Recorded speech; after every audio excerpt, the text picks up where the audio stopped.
As you settle into rest tonight, I want to share something with you. Something reassuring, something true.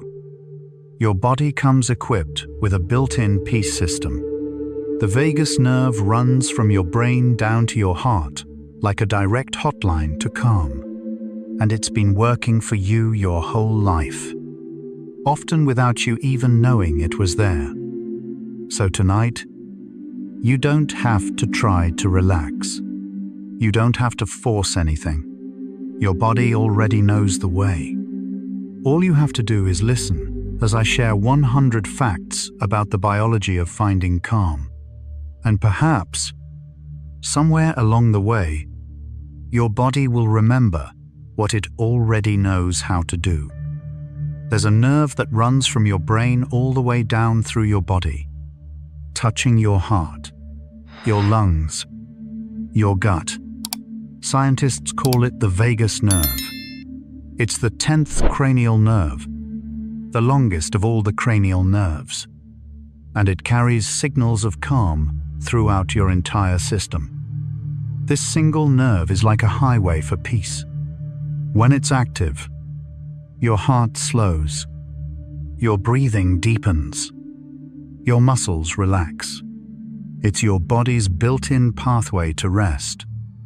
Imagine a gentle river flowing from your brain down through your chest, branching into streams that touch every organ of peace. That river has been flowing since before you were born. The word vagus means wanderer in Latin. This nerve earned its name because of how it wanders through your body, meandering like a path through a forest, touching so many different organs along the way. From your brainstem, it branches to your ears, your throat, your heart, your lungs, your stomach, your intestines. A wandering nerve that knows all the quiet places in your body. A traveler that visits every village of calm. Perhaps you might notice your shoulders beginning to drop, just slightly, as if they too could let go of holding.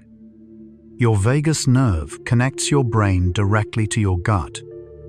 This is why you feel emotions in your stomach. That gut feeling isn't just a metaphor, it's anatomy. The vagus nerve creates a direct line of communication between your brain and your digestive system. When you feel butterflies before something exciting, or a knot when something's wrong, that's the vagus nerve, carrying messages back and forth. Your brain and belly are in constant conversation. A telephone line that never stops whispering. A connection as old as your first breath. The vagus nerve is the main component of your parasympathetic nervous system. Your nervous system has two main modes. The sympathetic mode is for action, for alertness, for responding to challenges. The parasympathetic mode is for rest, for digestion, for recovery. Scientists sometimes call the parasympathetic system the rest and digest mode. When it's active, your body focuses on healing, on processing, on restoration. The vagus nerve is the master switch that activates this peaceful state.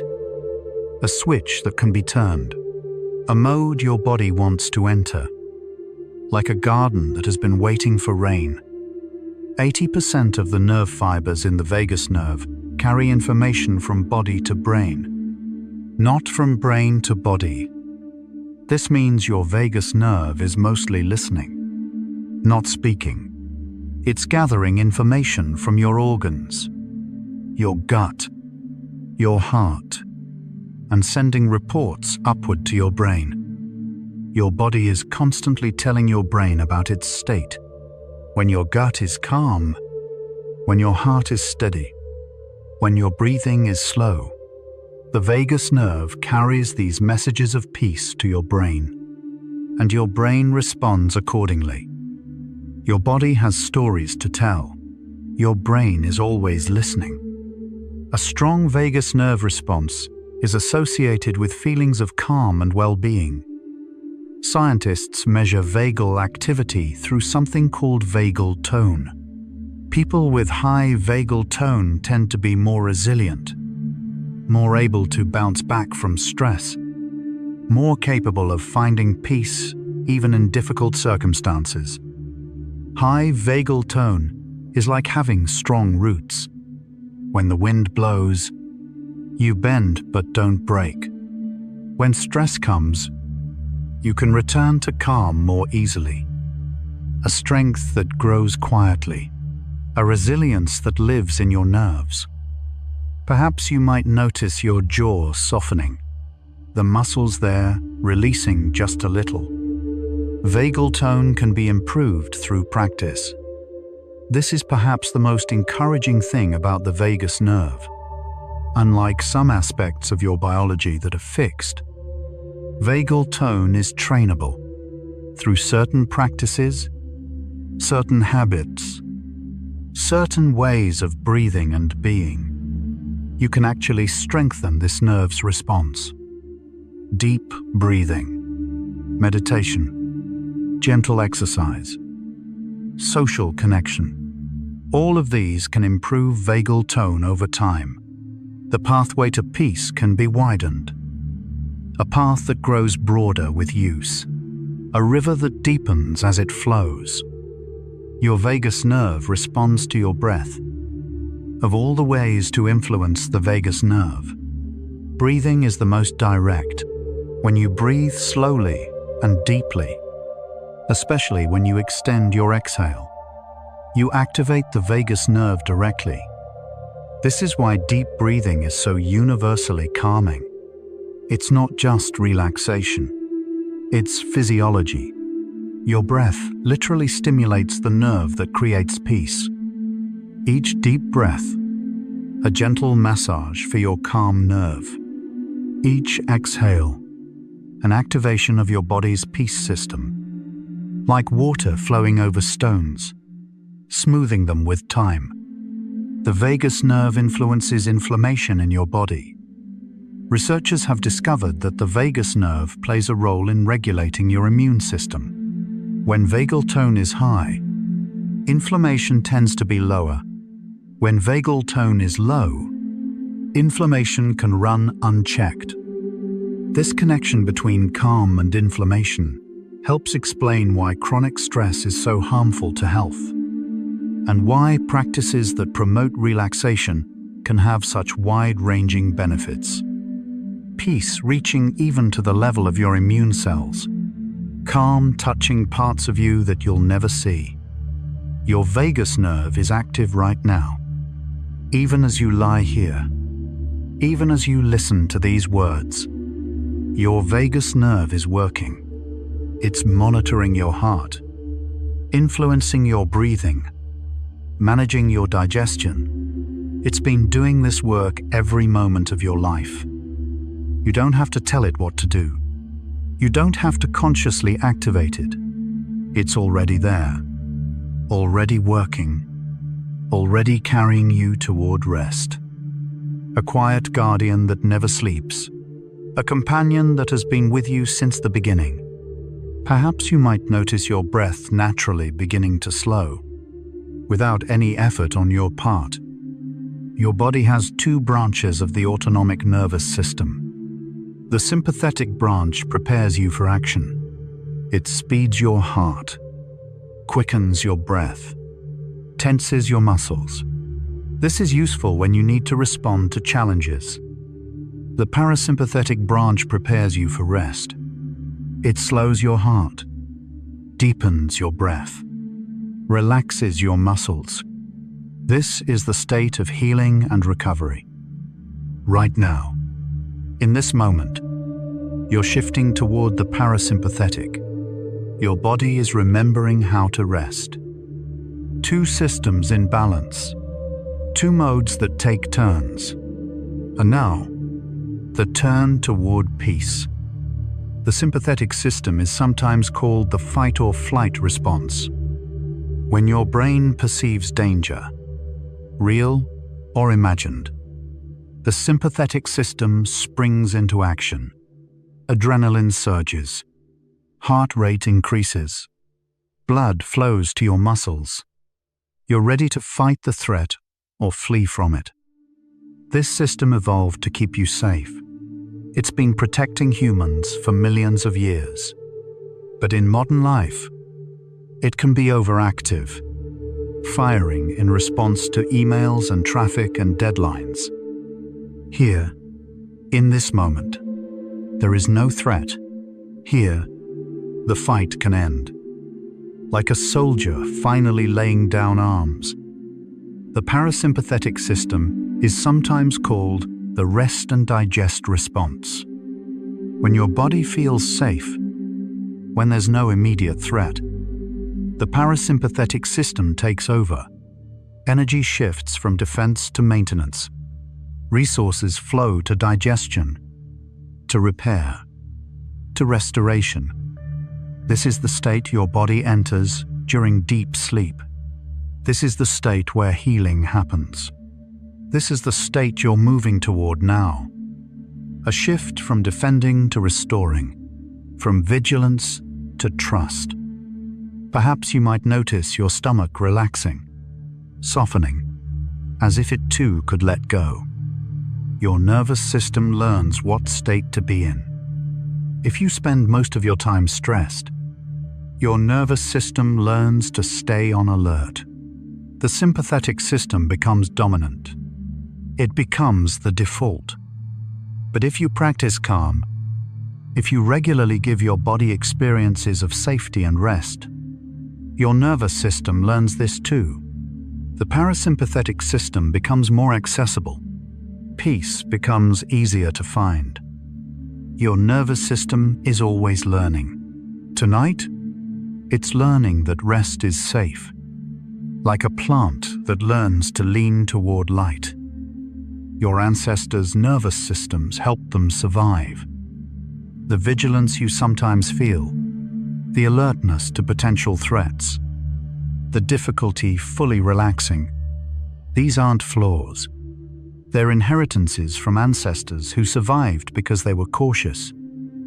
Those ancient humans who were always on guard were more likely to survive predators, more likely to pass on their genes.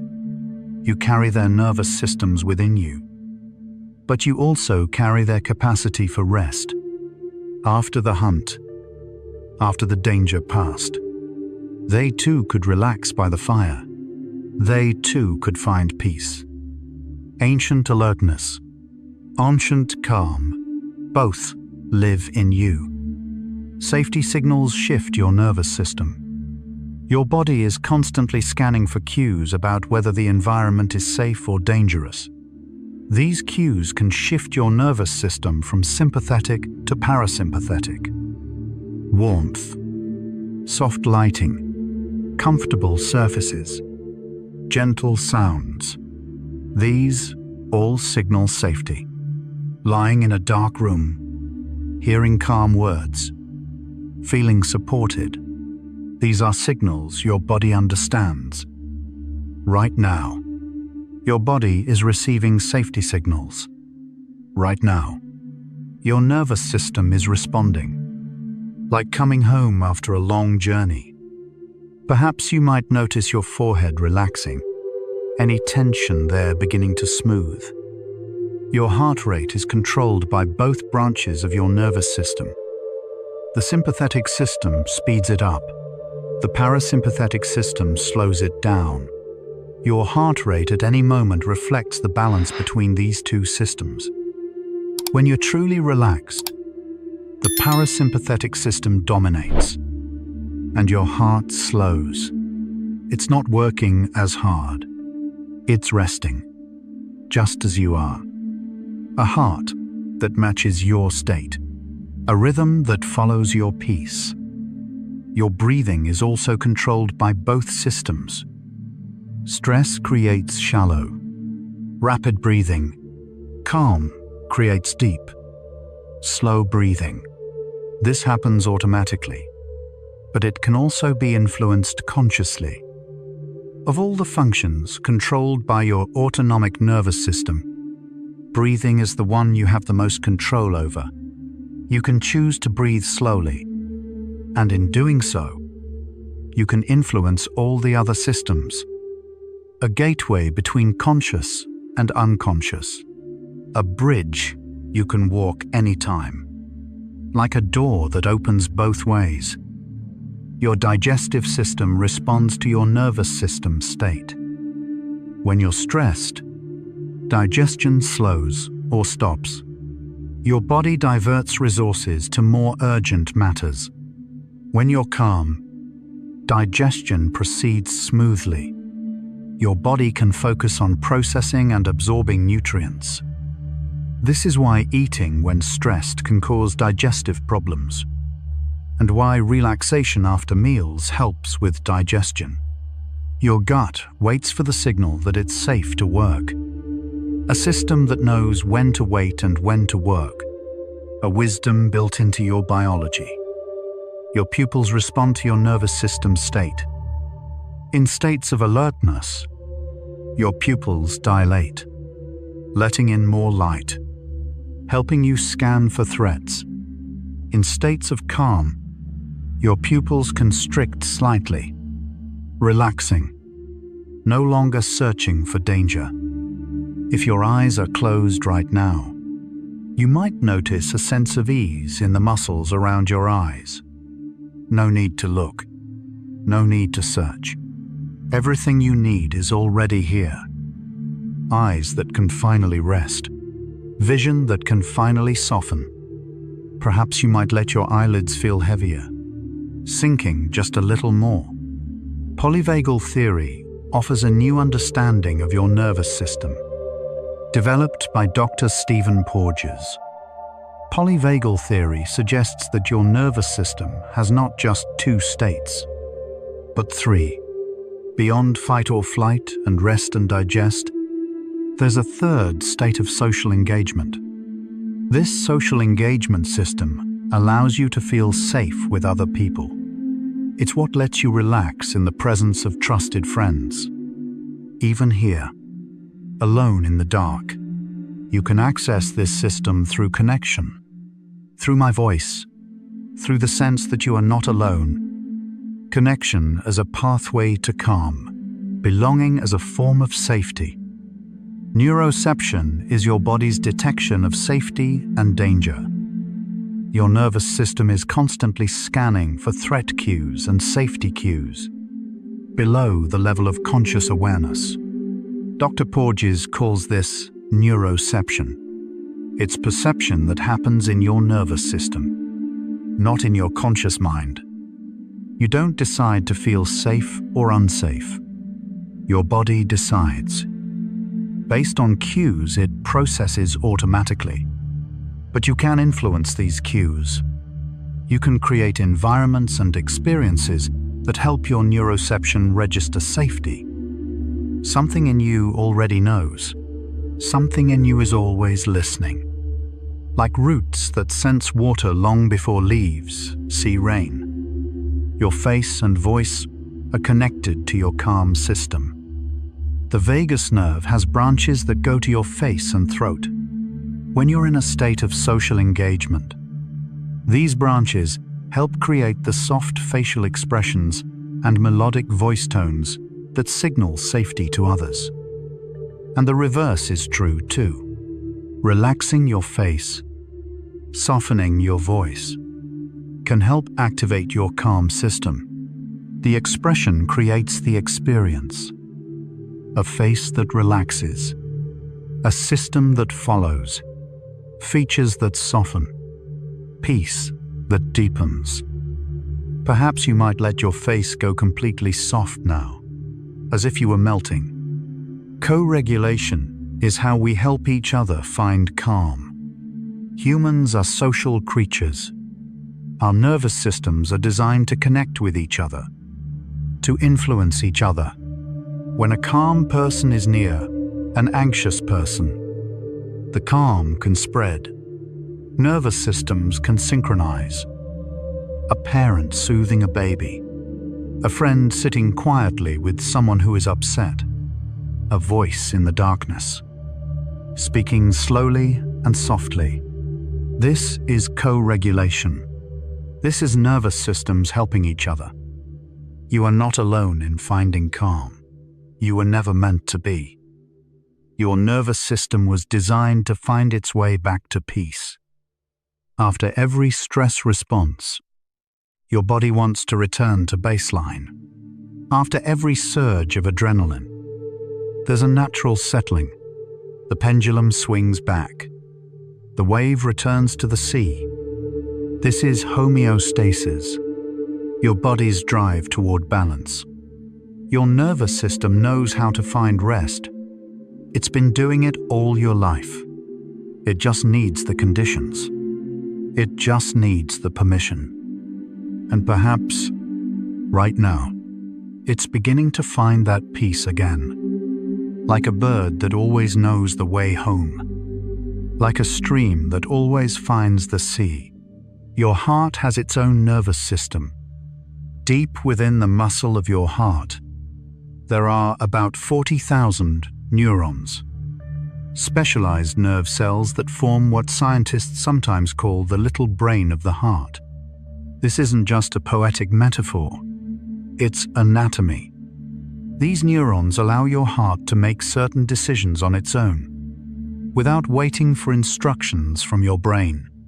They help regulate your heartbeat, respond to local conditions, and maintain the steady rhythm that keeps you alive. Researchers at the HeartMath Institute have studied this cardiac nervous system extensively.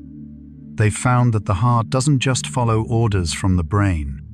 It has its own intelligence, its own way of processing information. Imagine a small, wise mind that beats for you, day and night, asking nothing in return. A quiet guardian that has been working since before you were born. Perhaps you might notice your hands beginning to relax, the fingers uncurling slightly, as if they too could let go. Your heart sends more signals to your brain than your brain sends to your heart. This might seem surprising. We often think of the brain as the command center, sending orders to all the other organs. But the communication between heart and brain is far more balanced than that. And in fact, it tips in the heart's favor. Through the vagus nerve and other pathways, your heart constantly sends information upward to your brain. It reports on its rhythm, its pressure, its overall state. Your brain uses this information to adjust its own activity, to shift your mood, to influence your thoughts. When your heart is calm and steady, it sends calming signals to your brain. When your heart is racing or irregular, it sends different signals. Signals that can create feelings of anxiety or unease. Your heart has stories to tell your brain. It's been telling them all your life, in a language older than words, like waves that carry messages from the deep ocean to the shore. Your heart generates an electrical field that extends beyond your body. With every beat, your heart produces an electromagnetic signal, a field of energy that can be measured several feet away from your body.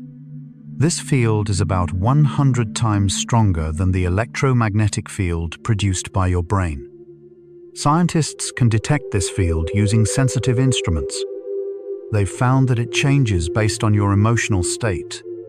When you feel positive emotions like gratitude or compassion, your heart's electromagnetic field becomes more coherent, more organized, more harmonious. Some researchers speculate that this field might play a role in how we sense each other's emotional states, how we pick up on whether someone is calm or anxious, friendly or hostile. Imagine a gentle glow surrounding you, emanating from your heart, changing with your feelings, perhaps touching the people around you in ways we're only beginning to understand. Perhaps you might notice your fingers softening even more, the space between them widening slightly. Your heart's rhythm tells a story. If you were to graph your heartbeat over time, you wouldn't see a perfectly regular line.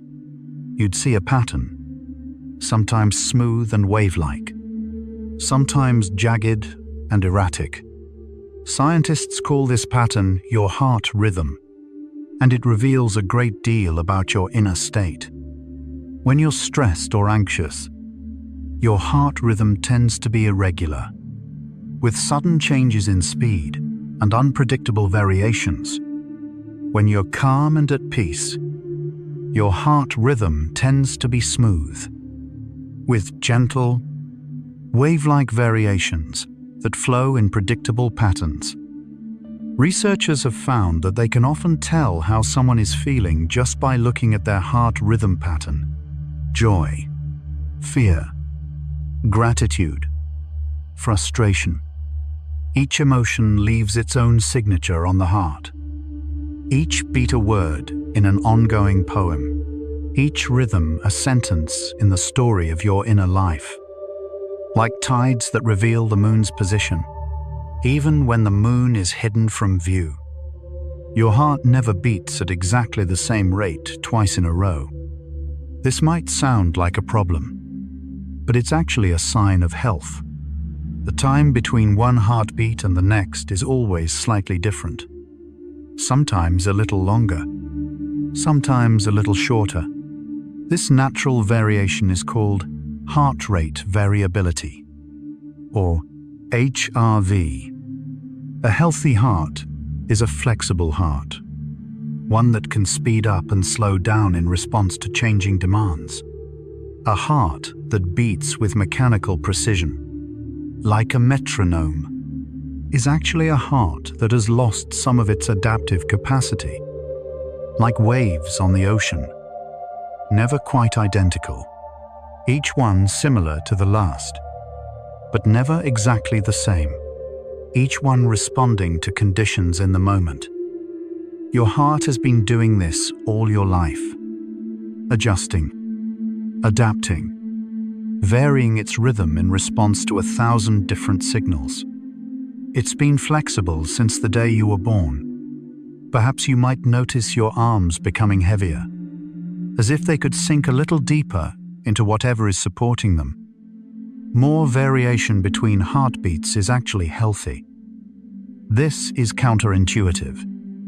We might expect that a steady, regular heartbeat would be the healthiest option, but research consistently shows that higher heart rate variability, more variation in the time between beats, is associated with better health outcomes. People with high HRV tend to have lower rates of cardiovascular disease, better mental health, stronger immune systems, and greater resilience to stress. People with low HRV are more vulnerable to health problems of all kinds. HRV is essentially a measure of how well your parasympathetic nervous system is working. High variability means your vagus nerve is active and healthy, able to fine-tune your heart's rhythm moment by moment. Flexibility in rhythm reflects inner strength, like a tree that bends in the wind rather than breaking. The ability to change is the ability to endure. Scientists can measure stress resilience through your heart. Heart rate variability has become one of the most widely used biomarkers for overall health and stress resilience. Researchers use it to study everything from athletic performance to trauma recovery, from meditation effects to disease progression. All you need is a simple heart rate monitor. Many smartwatches can do it now, and you can get a window into how well your nervous system is functioning, how flexible it is, how able it is to respond to changing demands. This means that the state of your peace reserves, your capacity for calm, your resilience in the face of stress, all of this can be measured through the rhythm of your heart. Your heartbeat reveals your peace reserves. It tells a story about how well you've been taking care of yourself, how much stress you've been carrying, how deeply you've been resting.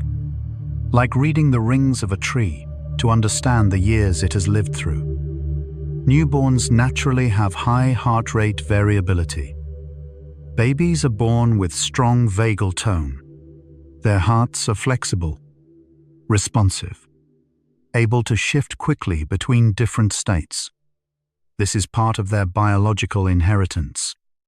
A nervous system primed for adaptation and growth. Of course, babies are also highly reactive. They can shift from calm to distressed in moments. But their capacity for calm, their ability to return to a peaceful state, is remarkably strong. As we age, life can wear down this natural flexibility. Chronic stress, trauma, illness, all of these can reduce HRV over time. But the baseline capacity, the original equipment, was remarkably strong. We are born with strong peace pathways. We come into the world with nervous systems that are designed for calm, even if life sometimes teaches us otherwise. Perhaps you might notice your chest expanding a little more easily with each breath, as if some tightness there could begin to dissolve. Positive emotions create smooth heart patterns. Researchers have discovered something remarkable. When people experience positive emotions like appreciation, love, or compassion, their heart rhythms become more coherent. The pattern becomes smoother, more wave-like, more organized. This is called cardiac coherence, and it's associated with a whole cascade of beneficial effects. When your heart rhythm is coherent, your brain functions more clearly, your immune system works more effectively, your body's systems align and harmonize. The HeartMath Institute has spent decades studying this phenomenon. They've found that coherence can be intentionally cultivated, that by focusing on positive feelings, especially feelings of gratitude, people can shift their heart rhythms toward greater coherence. Joy leaves its signature on your heart. Gratitude shapes the very pattern of your heartbeat. Like calm water that reflects the sky more clearly than troubled water, feeling grateful physically shifts your heart rhythm. When researchers ask people to focus on feelings of gratitude, something measurable happens in their hearts within seconds. The heart rhythm pattern changes, becoming more coherent, more organized, more harmonious. This isn't just a pleasant feeling. It's a physiological shift. Gratitude activates the vagus nerve, which slows the heart and creates that smooth, wave-like rhythm associated with calm and well-being. Some studies suggest that regular gratitude practice can improve HRV over time, essentially strengthening the parasympathetic nervous system. People who maintain gratitude journals or do gratitude exercises show measurable improvements in their heart health. Thankfulness is a form of heart medicine. It's not just good for your mood, it's good for your actual, physical heart. Perhaps even now, if you were to think of something you're grateful for, your heart might shift ever so slightly toward coherence. A warm current flowing through calm waters. Your calm nerve directly slows your heart. The vagus nerve acts like a brake on your heart rate. When it's active, it releases acetylcholine, which binds to receptors on your heart cells and slows the rate of beating. Scientists call this the vagal brake. When you're stressed, this brake releases, and your heart speeds up. When you're calm, the brake engages, and your heart slows down. This happens automatically, dozens of times per day, in response to changing conditions. The strength of this vagal brake is part of what determines your heart rate variability. A strong break means more variability, more flexibility, more capacity to shift between different states. Imagine a gentle hand on your heart's shoulder, saying, "Slow down. You can rest now. Everything is safe." The vagus nerve is that gentle hand. Perhaps you might notice your upper back releasing some tension, the muscles between your shoulder blades softening. Your heart rate changes with each breath you take. This is one of the most immediate and accessible connections in your entire body. When you breathe in, your heart rate increases slightly. When you breathe out, your heart rate decreases slightly. This happens with every single breath. Scientists call this phenomenon respiratory sinus arrhythmia, a complex term for a simple truth. Breath and heart are dancing together, moment by moment, breath by breath. This means that you have direct, immediate influence over your heart rate through your breathing. Slow your breath, and your heart slows. Deepen your exhale, and your heart rate drops even more. Breath and heartbeat dance together. They've been dancing since before you took your first breath, and they'll continue dancing until your last. A partnership as old as your life itself. Breathing in slightly speeds your heart. When you inhale, several things happen in your body. Your diaphragm moves down, creating space for your lungs to expand. This movement affects the pressure in your chest, which in turn affects your heart. The sympathetic nervous system becomes slightly more active, and your heart rate increases a little. This is normal and healthy. It's part of the natural rhythm of breathing and heartbeat working together. Your body is preparing to receive oxygen, to distribute it to your cells, to meet the demands of the moment. Like a small wave rising, a gentle acceleration that prepares you for what comes next. The inhale is the active phase, the taking in phase. It's associated with alertness, readiness, engagement with the world. Even a small breath carries this quality of gentle activation. Perhaps you might simply notice this now, without trying to change anything. The slight quickening that comes with breathing in. Breathing out activates your calm nerve. The exhale is where the magic happens for relaxation. When you breathe out, your diaphragm rises, pressure in your chest changes, and the vagus nerve becomes more active.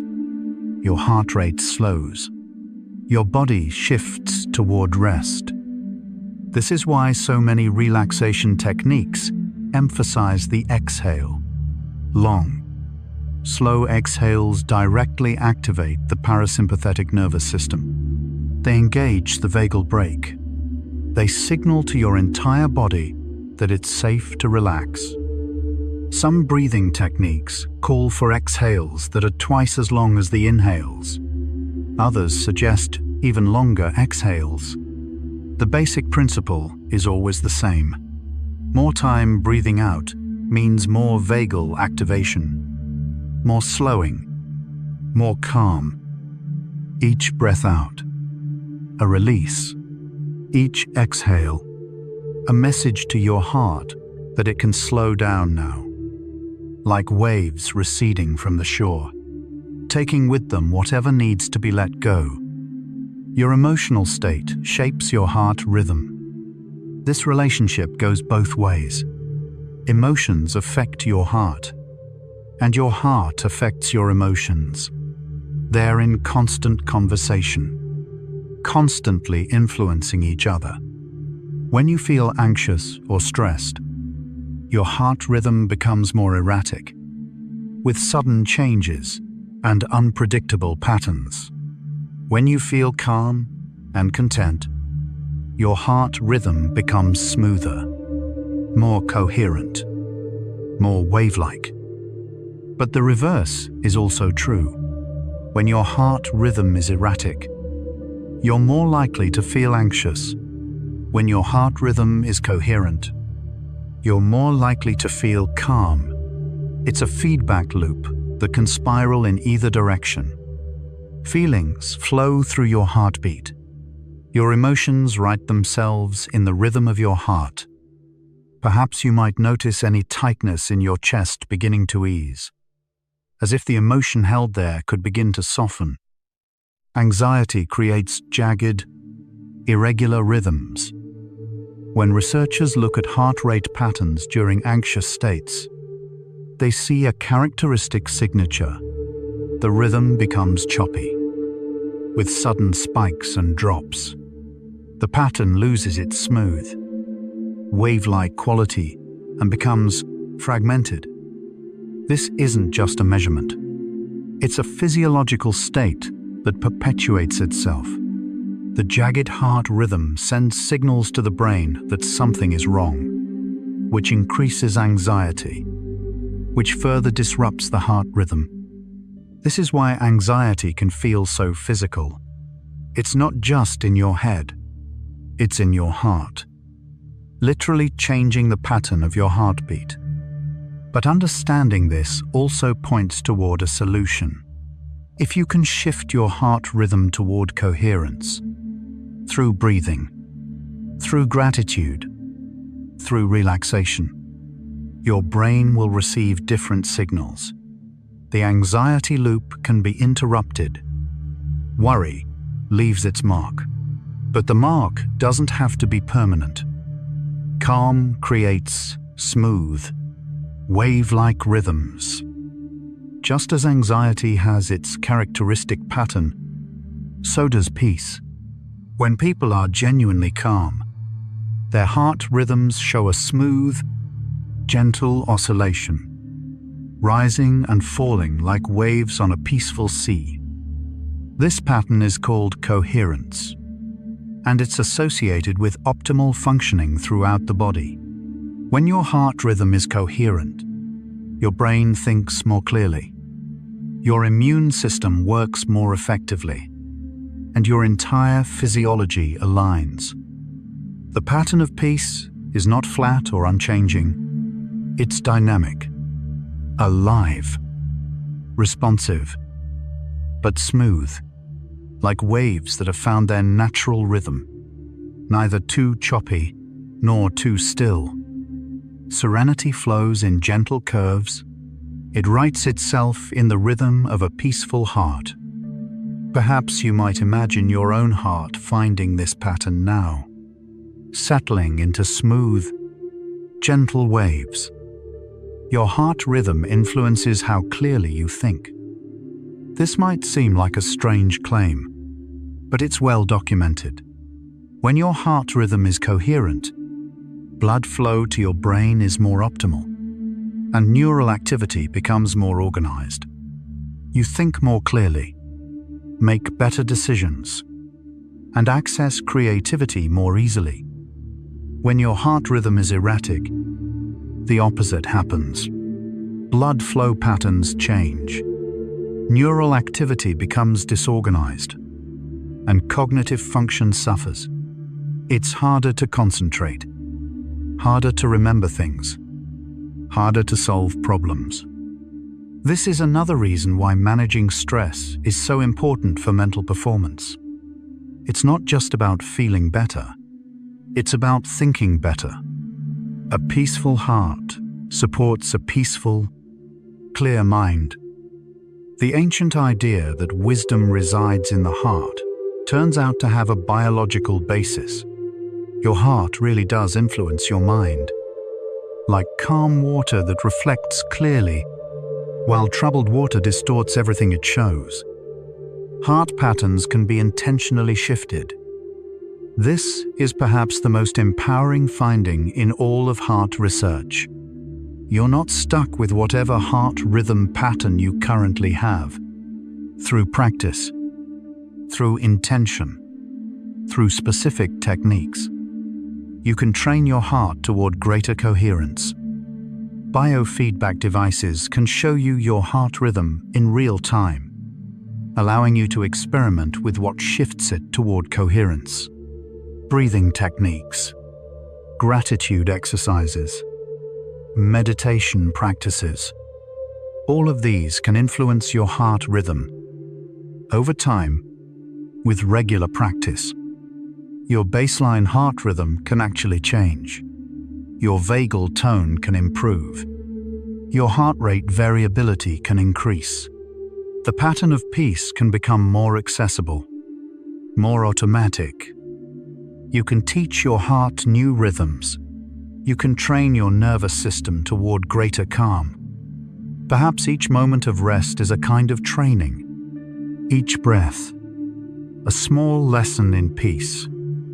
Your heart holds patterns from past experiences. Just as your brain stores memories, your heart stores patterns, the ways you've habitually responded to stress, the rhythms you've practiced most often, the emotional states you've spent the most time in. All of these leave traces in your cardiac nervous system. If you've spent years in chronic stress, your heart has learned certain patterns that may perpetuate stress. But if you've practiced calm, your heart has learned those patterns too. This is why recovery from trauma often involves body-based practices. The patterns are stored not just in the brain but throughout the body, including in the heart. Healing means teaching new patterns, creating new memories of safety and calm. Old calm can be remembered. The peace you've felt before has left traces that can be retraced, like a shore that remembers every tide that has touched it. Sleep naturally increases heart rate variability. During healthy sleep, your parasympathetic nervous system becomes dominant. Your heart rate slows, your breathing deepens, and your heart rate variability increases. This is your body's natural restoration mode. This is one reason why poor sleep is so harmful to health. When you don't sleep well, you miss out on this nightly restoration of your vagal tone. Your heart rate variability stays lower than it should. Your nervous system doesn't fully reset. Conversely, good sleep is like a nightly tune-up for your parasympathetic system. Each night of deep rest restores some of your heart's flexibility, some of your capacity for calm. Rest restores your heart's flexibility. Sleep is medicine for your vagal tone. Perhaps right now, even before sleep arrives, you might be giving your heart a preview of the restoration to come. A slower resting heart often indicates good vagal tone. Athletes and people who meditate regularly often have notably slow resting heart rates, sometimes in the 50s or even 40s beats per minute. This is a sign of a strong vagal brake, a healthy parasympathetic system that keeps the heart calm when demands are low. Of course, heart rate is influenced by many factors: genetics, fitness, medications, health conditions. But all else being equal, a slower resting heart rate tends to correlate with better vagal tone and better overall health. This doesn't mean you should try to force your heart rate down. That would miss the point. The goal is not a specific number, but a responsive system. A heart that can speed up when needed and slow down when rest is possible. A heart at ease beats in no hurry. It knows that rest is as important as activity, like an ocean that has found its resting depth, neither too shallow nor too stirred. Your heart and gut share the same calming nerve. The vagus nerve that wraps around your heart continues downward to your digestive system. This means that the same pathway that calms your heart also promotes healthy digestion. When the vagus nerve is active, your heart slows and your digestive system becomes more active. When the vagus nerve is inhibited, your heart speeds up and digestion slows or stops. This is why it's so hard to digest food when you're stressed, and why relaxation after eating helps digestion. This connection goes both ways. A calm heart promotes good digestion, and a healthy gut sends calming signals back to the heart through the vagus nerve. Peace flows from heart to stomach. They're partners in the rhythm of rest. Perhaps you might notice your stomach relaxing. Any tightness they're beginning to ease. Your heart naturally slows as darkness falls. Your body has a circadian rhythm, an internal clock that anticipates the cycle of day and night. As evening approaches, even before you feel sleepy, your body begins preparing for rest. Heart rate starts to slow. Blood pressure drops. Body temperature falls. This is your biology preparing for the restoration that comes with sleep.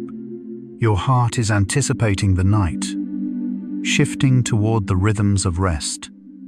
In our modern world of artificial light and late-night stimulation, we often override these natural signals. But the biology is still there, still trying to guide us toward rest when darkness falls. Even your heart knows when to rest. It's been following the rhythm of day and night since the first night of your life. Like tides that know when to recede, following a pattern older than memory. Your heartbeat carries information about your inner state. Some people can feel their heartbeat clearly. Others rarely notice it. But whether you feel it or not, your heart is constantly sending information throughout your body about your emotional state, your stress level, your overall well-being. Learning to tune into this information is called interoception, the sense of what's happening inside your body. Some research suggests that people with better interoception have better emotional regulation and greater self-awareness. You don't have to become hyper-aware of every heartbeat, but perhaps, from time to time, you might pause and notice what your heart is telling you. Is it racing or calm, steady or variable, coherent or chaotic? A quiet conversation is always available. Your heart has been speaking all along. You simply need to listen. Like learning to hear the ocean in a shell, the sound was always there, waiting to be noticed. Your breath is the bridge between your conscious and unconscious mind. Of all the functions that your autonomic nervous system controls, breathing is unique. Your heart beats without your input. Your digestion proceeds without your direction. But your breath, while it continues automatically, can also be consciously controlled. This makes breathing a gateway, a place where you can reach into your automatic systems and shift them intentionally. When you slow your breath, you're not just relaxing, you're sending a message through your entire nervous system. Imagine standing on a bridge between two lands. On one side, the world of conscious choice. On the other, the world of automatic processes. Your breath is that bridge, and you can walk across it anytime you choose. Perhaps you might take a slightly deeper breath now, just noticing how it feels to consciously participate in this automatic process. Your diaphragm is the main muscle of breathing. This dome-shaped muscle sits at the bottom of your ribcage, separating your chest from your abdomen. When you breathe in, it contracts and moves downward, creating space for your lungs to expand. When you breathe out, it relaxes and rises, gently pushing air out of your lungs. Many people breathe shallowly, using only the muscles of their upper chest. But deep diaphragmatic breathing engages this larger muscle, allowing for fuller, more relaxing breaths. You don't have to think about your diaphragm. It knows what to do. But perhaps you might notice it now. The subtle rise and fall at the base of your ribcage. The quiet work of this muscle that has been breathing for you all along. Like a gentle bellows, expanding and contracting, like a slow tide in your center. Deep breathing activates your rest and digest system. When you breathe deeply and slowly, especially when you extend your exhale, you directly stimulate the parasympathetic nervous system. The vagus nerve is activated. Heart rate slows. Blood pressure drops. Stress hormones decrease. This isn't just subjective relaxation. It's measurable physiology. Researchers can track these changes in real time, watching as the body shifts from alertness to rest in response to nothing more than a change in breathing. This is why breath is at the center of so many relaxation practices. From ancient meditation traditions to modern stress reduction techniques, it works because of biology, not just belief. Each deep breath, a gentle nudge toward peace. Each slow exhale, a signal to your entire system that it's safe to rest. Like opening a window to let in fresh air from a peaceful place. Your breathing rate naturally varies throughout the day. You don't breathe at the same rate all the time. When you're active or stressed, you breathe faster. When you're calm or sleeping, you breathe slower. This variation is normal and healthy, a sign that your respiratory system is responding appropriately to changing demands. The average adult takes about 12 to 20 breaths per minute at rest, but during relaxation or meditation, this rate can drop to 6 breaths per minute, or even fewer. During sleep, breathing becomes slower and more regular still. Your body already knows how to breathe for rest. It does it every night. Right now, you're simply giving it permission to do so a little earlier. Like water finding its natural level, like a pendulum settling into stillness. Perhaps you might notice your breathing beginning to slow, without any effort on your part. Slower breathing signals safety to your brain.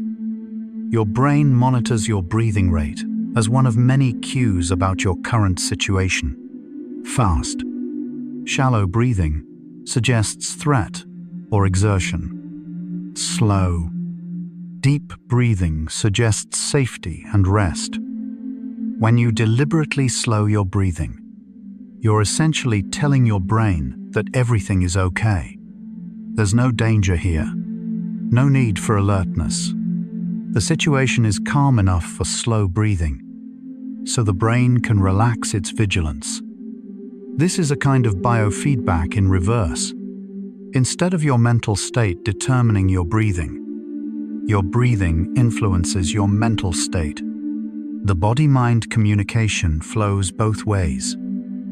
A message from your lungs to your brain, a signal of peace, written in breath, like lowering a flag that says all is well. Researchers have measured the calming effects of extended exhales. In controlled studies, participants who practiced extended exhale breathing showed significant reductions in anxiety, lower cortisol levels, and improved heart rate variability. The effects were measurable within minutes and accumulated with practice over time. The specific ratio seems to matter less than the general principle.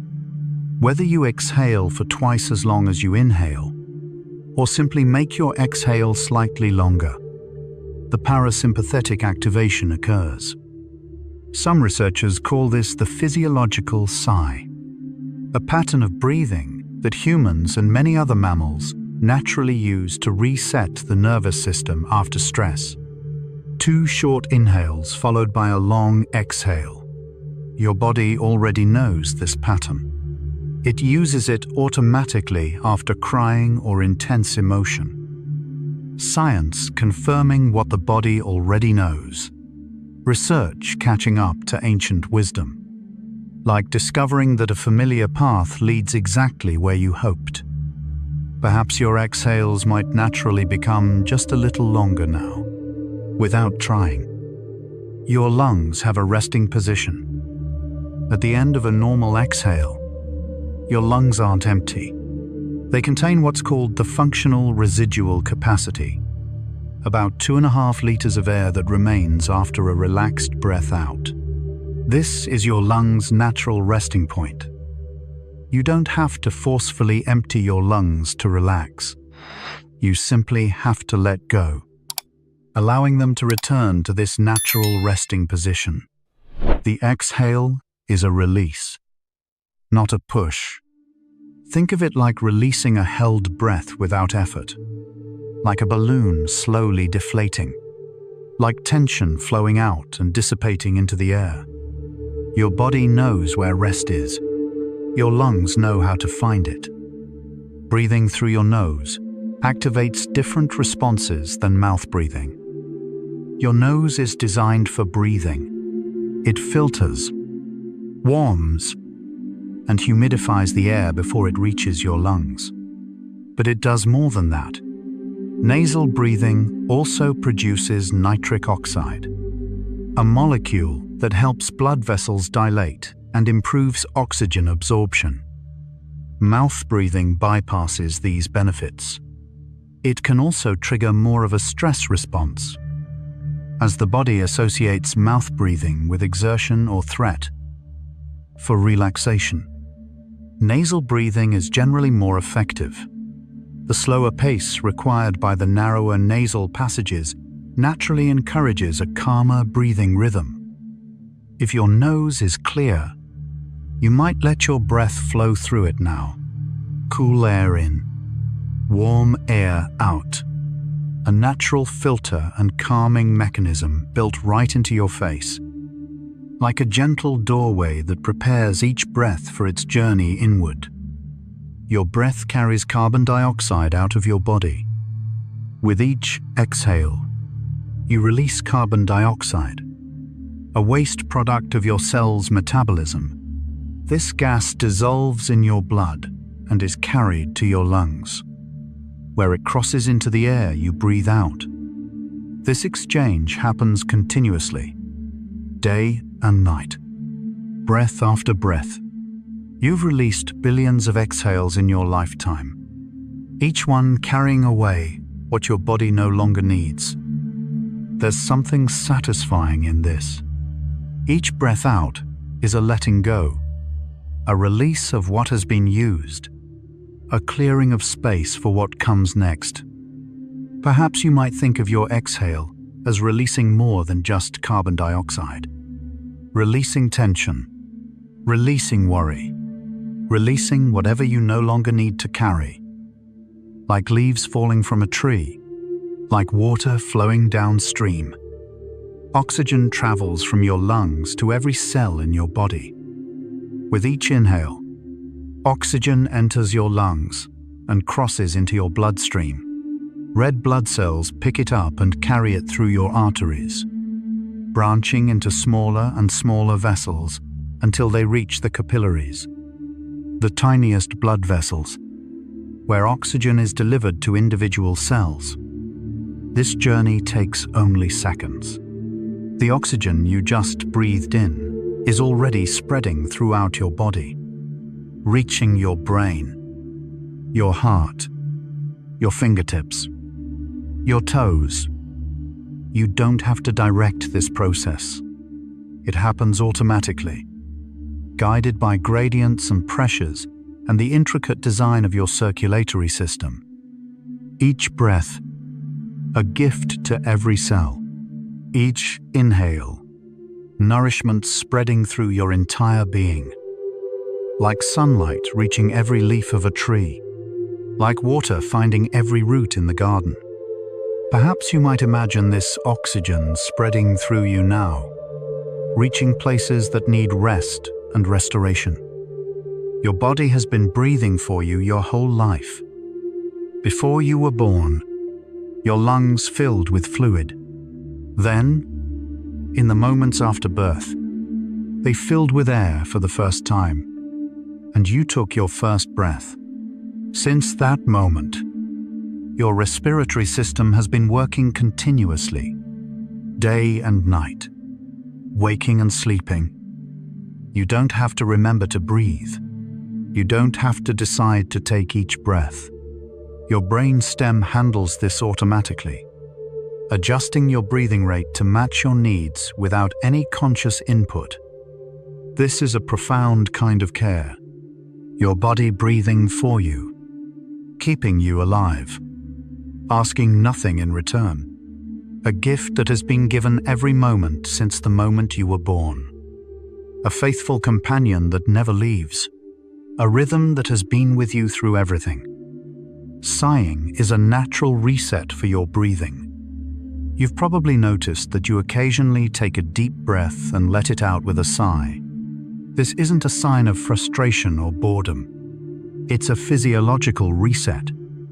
Your lungs contain about 500 million tiny air sacs called alveoli. Over time, some of these can partially collapse, reducing their efficiency. The occasional deep sigh reinflates them, restoring full function. Sighing also seems to reset the nervous system. After a stressful moment, a sigh can help shift the body back toward calm. It's a built-in mechanism for returning to baseline. Perhaps you might let yourself sigh now. A deep breath in, then a long, releasing exhale. Feel the reset. Feel the return. Like pressing a gentle refresh button. Like smoothing a rumpled page. Your breathing patterns can become habitual. Just as you can develop habits of thought or movement, you can develop habits of breathing. If you've spent years breathing shallowly or rapidly, that pattern becomes automatic. Your nervous system expects it. Your muscles adapt to it. But this also means that new patterns can become habitual too. With practice, deeper and slower breathing can become your default. Your nervous system can learn a new normal. This is the promise of breath training. Not that you have to consciously control your breathing forever, but that you can reshape your automatic patterns, creating a new baseline that supports calm. The breath you practice becomes the breath you live. The patterns you rehearse become the patterns that sustain you. Like paths through a forest that deepen with use. Like water that carves its channel over time.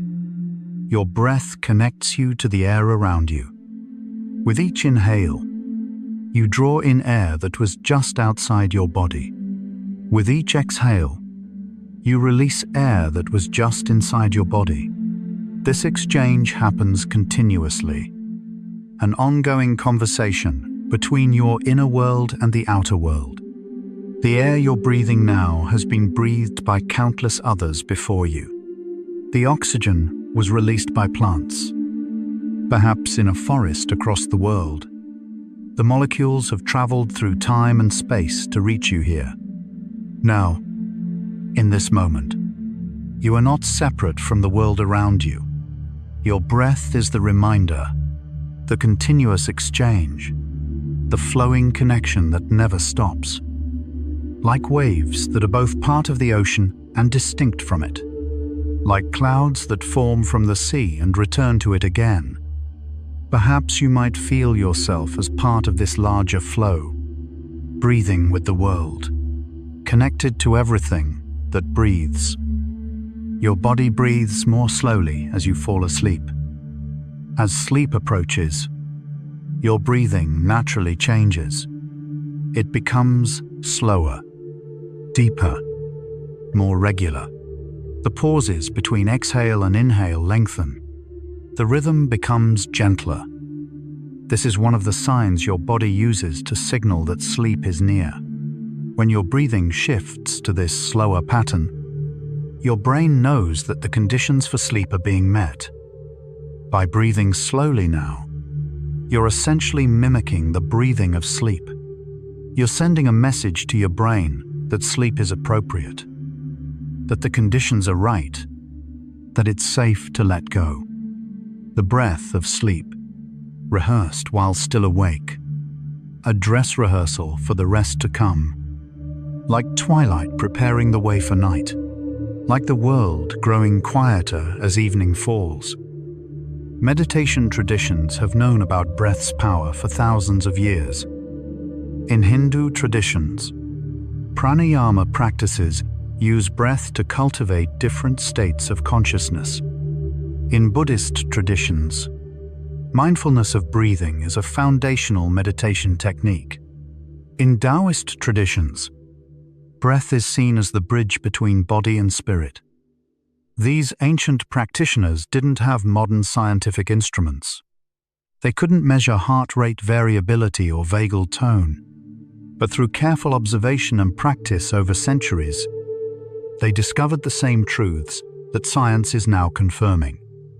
Breath is a gateway to peace. It's been known for millennia. The ancient wisdom and the modern science point in the same direction. Perhaps you're part of this long tradition now, lying in the dark, attending to your breath, joining countless others across time who have sought peace through this simple practice.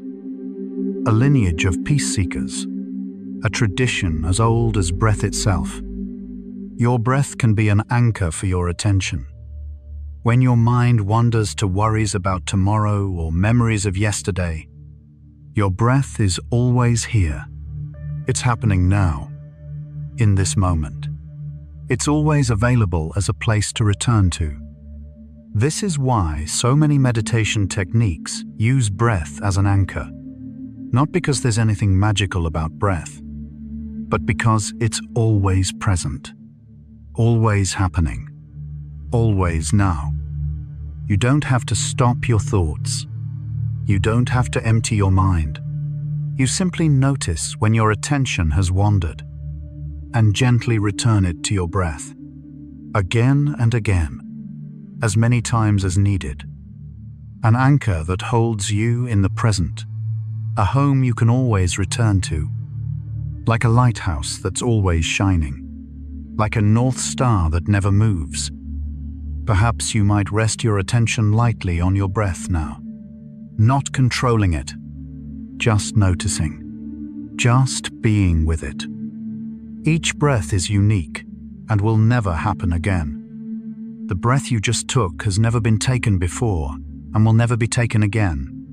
The specific molecules of air, the exact pattern of your nervous system, the particular moment in time, all of these combine to make each breath one of a kind. There's something both humbling and precious in this. Each breath is ordinary, one of about 20,000 you'll take today, but each breath is also unique, unrepeatable, a moment that exists only once. You've taken so many breaths in your life, and you'll take so many more, but this breath, right now, is the only one like it, the only one happening in this moment, a moment that will never come again, a breath that belongs only to now, like a wave that rises once and then returns to the sea, like a snowflake that falls in its own unique pattern. Your breath continues even when you don't notice it. Most of the time, you're not aware of your breathing. It happens in the background, below the threshold of attention, continuing faithfully whether you notice it or not. This unconscious breathing is a gift. It frees your mind for other things. It means you don't have to spend your life monitoring your breath. You can think and plan and dream and create, all while your breath continues on its own. But there's also value in sometimes noticing, in sometimes bringing this automatic process into awareness. in sometimes appreciating the faithful work that continues whether you appreciate it or not. A rhythm that asks nothing of your attention. A companion that continues whether noticed or not. Perhaps right now is one of those times. A moment of noticing. A moment of appreciation. And then, gently, letting go. Letting your breath continue on its own. Letting your attention soften. Letting your awareness drift. Like a leaf on water, toward whatever comes next. Your body has its own intelligence about rest. Long before humans developed theories about sleep or relaxation, bodies knew how to rest. The capacity for calm is built into your biology, coded into your nervous system, practiced by your ancestors for millions of years. You don't have to learn how to relax from scratch. You don't have to acquire a skill you don't already have. You simply have to remember, to allow, to let your body do what it already knows how to do. This is perhaps the most reassuring fact of all. The peace you're seeking isn't something foreign that you have to import from outside. It's something native that you can return to. Something already here, waiting to be remembered. Like a skill your hands remember even when your mind forgets. Like a path home that your feet know even in the dark. Your cells know how to repair themselves while you sleep. During deep sleep, your cells engage in maintenance and repair. Damaged proteins are broken down and recycled. DNA damage is repaired. Growth hormone is released, promoting tissue repair throughout your body. This isn't something you have to direct. You don't have to tell your cells what to repair or how. You simply have to sleep, and they do the rest. 1 trillion cells, working in coordination, healing you while you're unaware. Every morning you wake up slightly renewed, slightly repaired, slightly restored. The work happens in the dark, while you're somewhere else, dreaming or simply absent. A night crew that arrives after you leave. Healers that work while you rest. Perhaps your cells are preparing for this work now. Perhaps they're already anticipating the restoration to come. Your brain cleans itself during sleep. Scientists have discovered that during sleep, the spaces between brain cells expand, allowing cerebrospinal fluid to flow more freely and wash away waste products. This is called the glymphatic system, and it's most active during deep sleep. Among the waste products cleared away are proteins associated with Alzheimer's disease and other forms of cognitive decline. Sleep isn't just rest for the brain. It's a cleaning cycle, a nightly detox. This might explain why poor sleep is linked to so many cognitive problems. When the brain doesn't get its cleaning cycle, waste accumulates. Function suffers. A river that flows through your brain each night, carrying away what's no longer needed, leaving clarity behind. Like rain washing dust from leaves, like tide washing shells from the shore.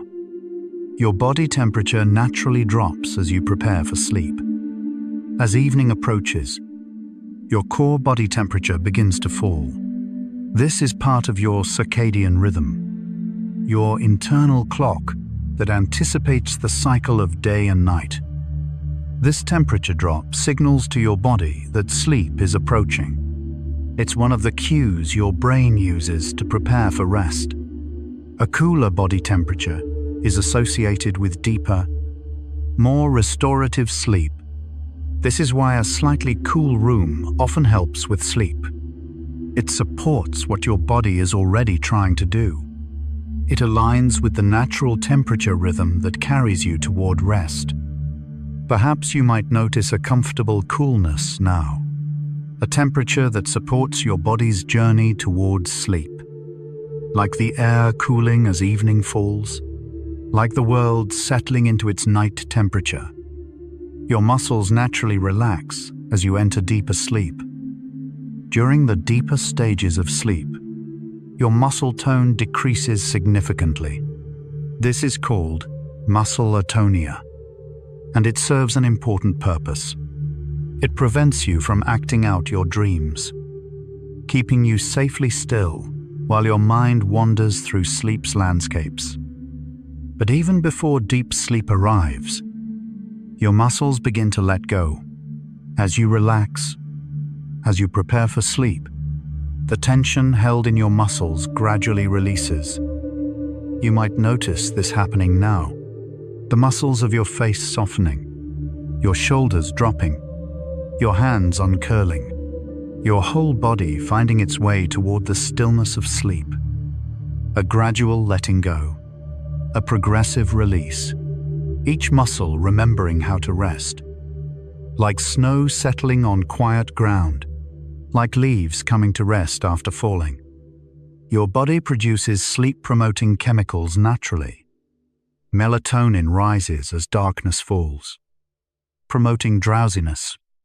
Adenosine accumulates during waking hours, creating sleep pressure that builds throughout the day. GABA, an inhibitory neurotransmitter, quiets neural activity as sleep approaches. You don't have to manufacture these chemicals consciously. Your body makes them automatically, in response to environmental cues and your internal clock.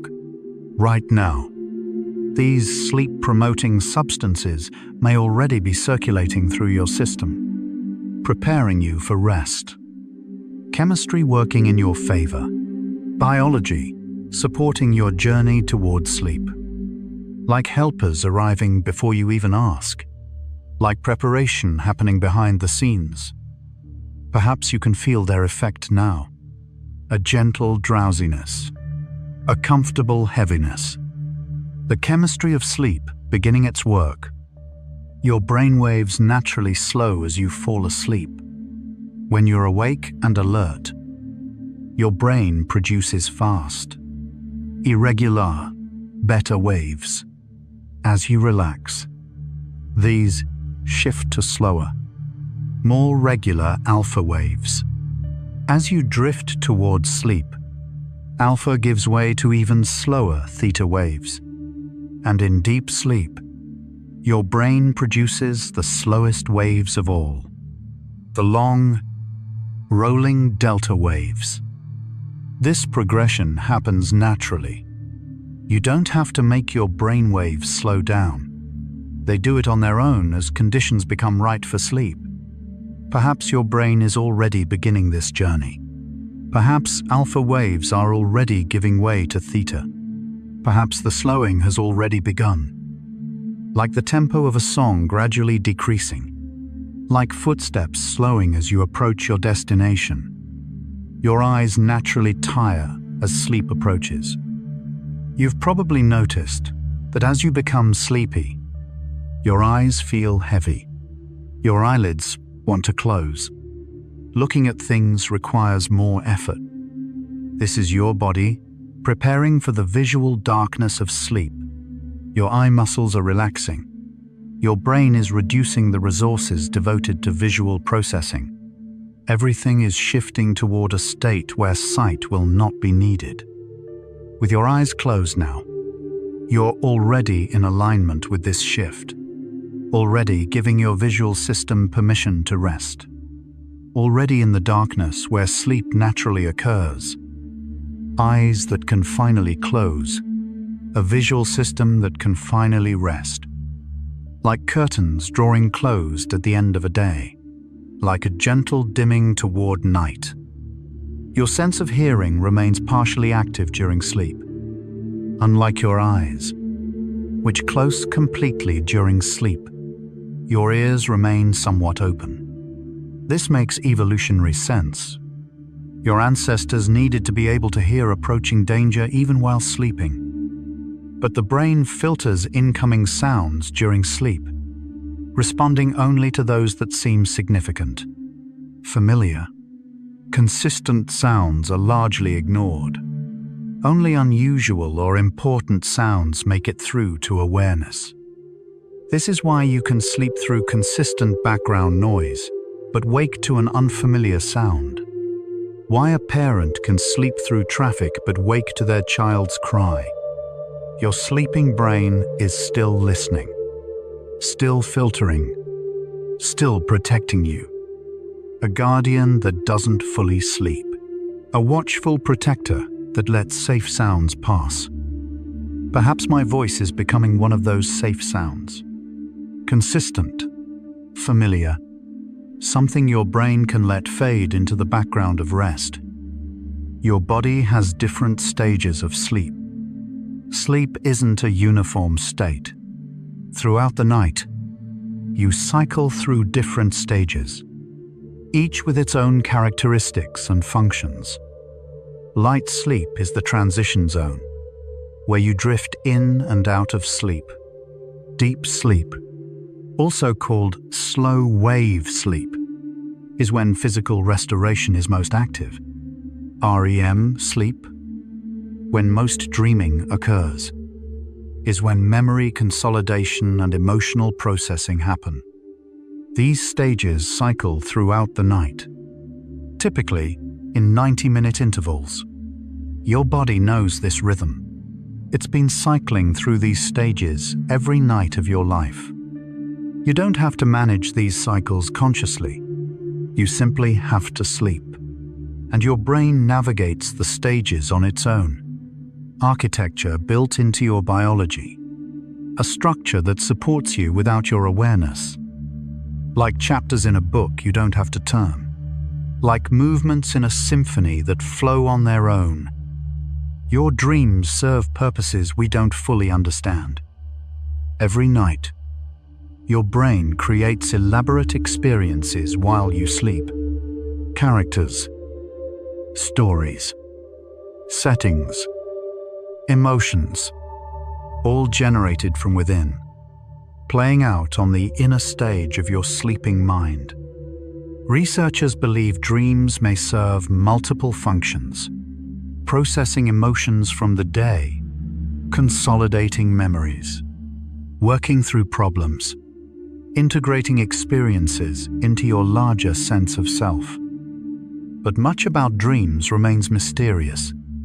Why these particular images? Why these particular stories? The dreaming brain seems to have its own logic, its own purposes, its own kind of wisdom. Wherever your dreams take you tonight, they'll be serving you in ways you may never consciously know. The mysterious work of the dreaming mind, creating meaning from the fragments of your days. Like letters from a part of yourself you rarely meet. Like visitors from a neighboring country of the mind. Your body has been practicing sleep since before you were born. In the womb, you went through sleep-like cycles. Your developing brain rehearsed the patterns of rest that would serve you after birth. Sleep was one of the first things you ever did, even before you took your first breath. Since then, you've slept thousands of times. Thousands of nights of practice, thousands of cycles through the stages of sleep. Your body is an expert at this. You don't have to learn how to sleep. You learned it before you were born. You've been refining it every night since. All you have to do now is let that expertise express itself. An ancient skill, perfected over a lifetime. A capacity that runs deeper than memory. Like returning to a home you've known since before you could remember knowing anything. Sleep is a form of trust. To sleep is to let go of control. To stop monitoring and managing and directing. To trust that your body will continue breathing. Your heart will continue beating. Your cells will continue their work. All without your supervision. This is a profound kind of trust, a surrender to processes larger than conscious control, an acceptance that you don't have to be in charge of everything, that some things can take care of themselves. Perhaps this is why sleep can be difficult when we're anxious.